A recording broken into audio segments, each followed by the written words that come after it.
Good night, horror lovers. Welcome to the night of terror, where darkness is coming and your nightmare has just begun. Late at night, isolated house in the woods. A soft wind blows through the trees, making eerie sounds. The night is pitch black, only illuminated by the faint moonlight. Crickets chirp, but there's an unsettling quietness beyond that. It's often said that the quietest places hide the darkest secrets. In the dead of night, when shadows stretch long and the world falls asleep, the veil between what is real and what should be left alone begins to thin. Our story tonight is about Emma, a young woman who finds herself alone at night in a house that seems to have a life of its own. But as she soon realizes, she's not quite as alone as she thinks. Emma arrives at the house. Emma had always wanted some time to herself, away from the chaos of the city.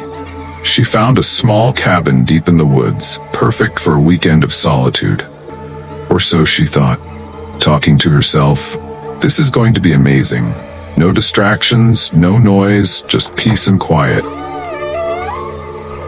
The cabin was small but cozy.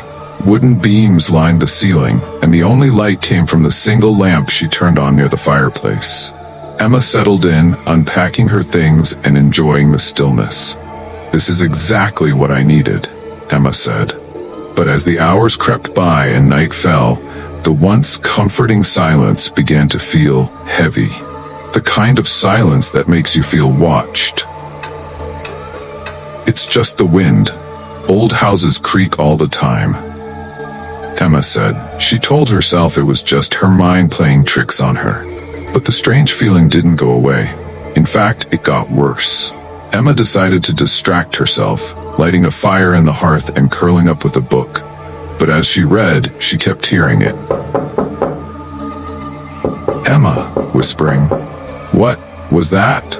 The knocking was soft at first, almost like a trick of the ear, but it grew louder, coming from the walls, or maybe beneath the floorboards. Emma nervous laughed. This is ridiculous." Emma got up and walked towards the sound. She leaned down, pressing her ear against the floor. Emma, startled, gasped, Okay, it's just the pipes. Old house, just the pipes." But she didn't believe it, not really. It was just after midnight when Emma heard the footsteps. Slow, deliberate. Someone was walking around the cabin. Emma, whispering to herself, "Who could be out here?" She moved cautiously to the window, pulling the curtain back ever so slightly. But there was nothing. No one. Just the dark, endless woods. "Okay, I'm just being paranoid. No one's out here," Emma said. But just as she stepped away from the window, there was a knock at the door. A single, solid knock. Emma, shocked. What the hell? Her heart raced. Who would be knocking at this hour in the middle of nowhere? She slowly approached the door, hand trembling as she reached for the doorknob. She opened it, but no one was there. "Hello, is someone there?" Emma said. But the woods were silent, too silent. That's when the whispers started. At first, they were so faint that she thought it was the wind, but the more she listened, the clearer they became. Voices, many voices, whispers. Emma, terrified, backing away from the door. No, this can't be happening. She slammed the door shut, locking it quickly, her breathing shallow. The whispers didn't stop. They seemed to surround her, coming from the walls, from the very air around her. Whispers. "Emma, you're not alone." Emma, crying, panicked. "Leave me alone. What do you want?" Emma stumbled back towards the fireplace, her eyes darting around the room. That's when she noticed it. Above the fireplace, something had been carved into the wood. It was faint, but unmistakable. A name. Her name. Emma, whispering in shock. "My name? How is this here?" She couldn't tear her eyes away from the carving. It was old, much older than the cabin itself, and beneath her name were the words, "We've been waiting." Emma's heart stopped. The noise came from upstairs, where there should be no one. She had checked the house when she arrived. She was alone. The footsteps were heavy now, deliberate. Whoever or whatever was upstairs was coming down, slowly.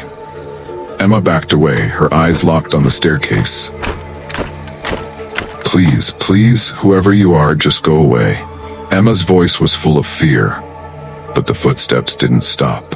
And then, just as they reached the bottom of the stairs, silence. The air was thick with dread. Emma held her breath, her back pressed against the wall. Then, from the shadows, a figure stepped forward. It wasn't a person. Not exactly. Its form was distorted, twisted. A shadow of something that once was. Its eyes, though. Its eyes were familiar. Emma whispering, No, it can't be. You're dead. The figure smiled, its voice a twisted echo of someone she once knew. Whisper, We've been waiting for you, Emma. It's time to come home. And as the darkness closed in around her, Emma realized the truth. She had never been alone. Not here. Not anywhere. Sometimes, it's not the things we see in the dark that we should fear. It's the things we can't see that never truly leave us. Good night, and remember, you're never truly alone at night. That's it for tonight's horror story. Don't forget to like, comment, and subscribe. See you in the next horror story. Thank you.